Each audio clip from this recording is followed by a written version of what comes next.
তো আজকে যে টপিকটা নিয়ে আলোচনা করবো সেটা হচ্ছে পিওয়াইকিউ কোথায় পাবো দাদা। তো দেখো, সম্পূর্ণ পিওয়াইকিউ লিঙ্ক তোমাদের ঘরে বলতে গেলে অফিসিয়াল হোয়াটসঅ্যাপ গ্রুপে তোমাদের ঘরে পাঠিয়ে দিয়েছি। সেখান থেকে বলতে গেলে তোমরা আগে হোয়াটসঅ্যাপ গ্রুপে জয়েন হও বা টেলিগ্রাম গ্রুপে জয়েন হও। সম্পূর্ণ ডিটেল আমি তোমাদের ঘরে পারপাস টু পারপাস তোমাদের ঘরে পাঠাচ্ছি, তোমরা সেখান থেকে আগে দেখো, ঠিক আছে। এবার হচ্ছে নেক্সট অপশন হচ্ছে সেকেন্ড, 4 এবং 6 সেমিস্টার ভাই বোনদের পরীক্ষা এগিয়ে আসছে।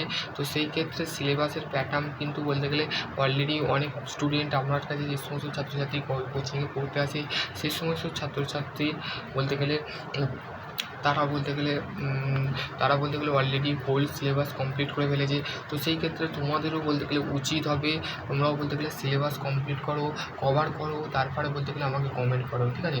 তো এবার হচ্ছে 6 সেমিস্টারের পরীক্ষা তো আগে আছে দাদা, আমাদের পরীক্ষা আগে আছে, তো আমাদের কী করা উচিত। তো দেখো, তোমাদের বলতে গেলে মেকানিক্যাল অ্যান্ড সিভিলের বলতে গেলে অলরেডি বলতে গেলে যে লিঙ্কটা পাঠিয়েছি ওই লিঙ্কটাই প্রিভিয়াস ইয়ার্সের কোশ্চেন এবং প্লাস হচ্ছে ম্যাট্রিক্সটা ফলো করো এবং নোটটা ফলো করো। দেখবে 100 to 100 তুমি পাস করবেই করবে। আর যদি না পাস করো তো অবশ্যই বলে গেলে কমেন্ট করে আমাকে খারাপ লিখবে, ভালো মন্দ যা পারবে লিখে দিয়ে যাবে, ঠিক আছে। তো এবার বলতে গেলে পিওয়াইকিউ অবশ্যই ফলো করো, 100 to 100% তোমাদের পিওয়াইকিউ অবশ্যই আসবে। সেটা আমাকে স্টেট কাউন্সিলিং অলরেডি আমাকে বলতে গেলে সেই ডাটা বা বলতে গেলে সেই ইমেলটা আমাকে পাঠিয়েছে। তো আমার সেই ইমেলটা আমি দেখাতে পারবো না। তো তোমাদের বলতে গেলে পার্সোনালি হিসাবে আমি কাউকে ইমেল শেয়ার করি না। তো সেক্ষেত্রে তোমাদের আমি পাঠাতে পারবো না, কেননা আমি পাঠালে বলতে গেলে অসুবিধা আছে। তো সেই ক্ষেত্রে বলতে গেলে তোমাদের যদি এর মধ্যে এখনও পর্যন্ত তোমরা পড়াশোনা ঠিকঠাক করছো না, তো সেই ক্ষেত্রে তোমাদের পড়াশোনার যে গাইডলাইন বা মেনটেন যেটা আছে সেটা অবশ্যই তোমাদের ঘরে বলতে গেলে গুরুত্বপূর্ণ রাখতে হবে। এর মধ্যে তোমরা যদি না পড়াশোনা করো তার ক্ষেত্রে বলতে গেলে সাপ্লি পাওয়ার সম্ভাবনা বেশি থাকবে, তো ব্যাকলগ পাওয়ার সম্ভাবনা থাকবে। 6 সেমিস্টার ভাই বোনদের কথা বলছি।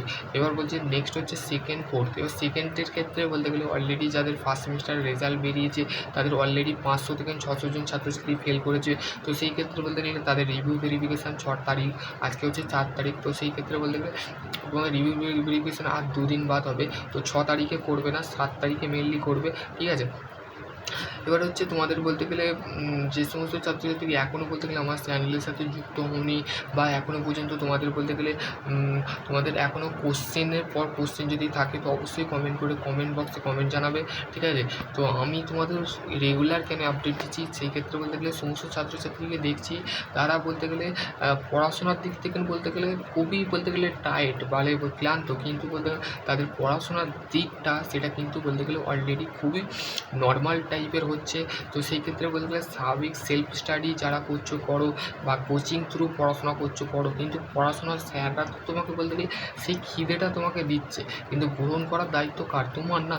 তো সেই ক্ষেত্রে আমি যেমন তোমাকে বলছি, আমি যে এত ইনফরমেশান দিচ্ছি, এত কিছু তথ্য দিচ্ছি, কিসের জন্য কারণ দিচ্ছি, তোমাদের কারণটা এই কারণে দিচ্ছি তোমরা যাতে পাস করো, তোমরা যাতে পাস করে তোমাদের মা বাবার যে স্বপ্ন আছে, ড্রিম আছে, সেটা তোমরা পূর্ণ করতে পারো। তো একজন ছেলে হিসাবে বা বোন হিসাবে, ভাই হিসাবে বলছি যে তোমরা বলতে গেলে অবশ্যই তোমরা পড়াশোনার যে এটা আছে সেটা গাইড করো, ঠিক আছে।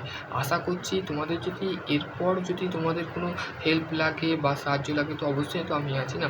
তো সেই ক্ষেত্রে তোমাদের যদি পিওয়াইকিউ লিঙ্ক পাঠিয়ে দিয়েছি, তো সেই প্রশ্নগুলোকে ডাউনলোড করে বাড়িতে পড়াশোনা করো, ঠিক আছে। এর মধ্যে তোমাদের আর হাতছাড়া করো না। আর মাত্র 16-17 দিন আছে, সেই 16-17 দিনের মধ্যে তোমাদের সিলেবাসটাকে কভার করো। আশা করছি তোমরা বুঝতে পারো। সকলে ভালো থাকো, সুস্থ থাকো, থ্যাংক ইউ।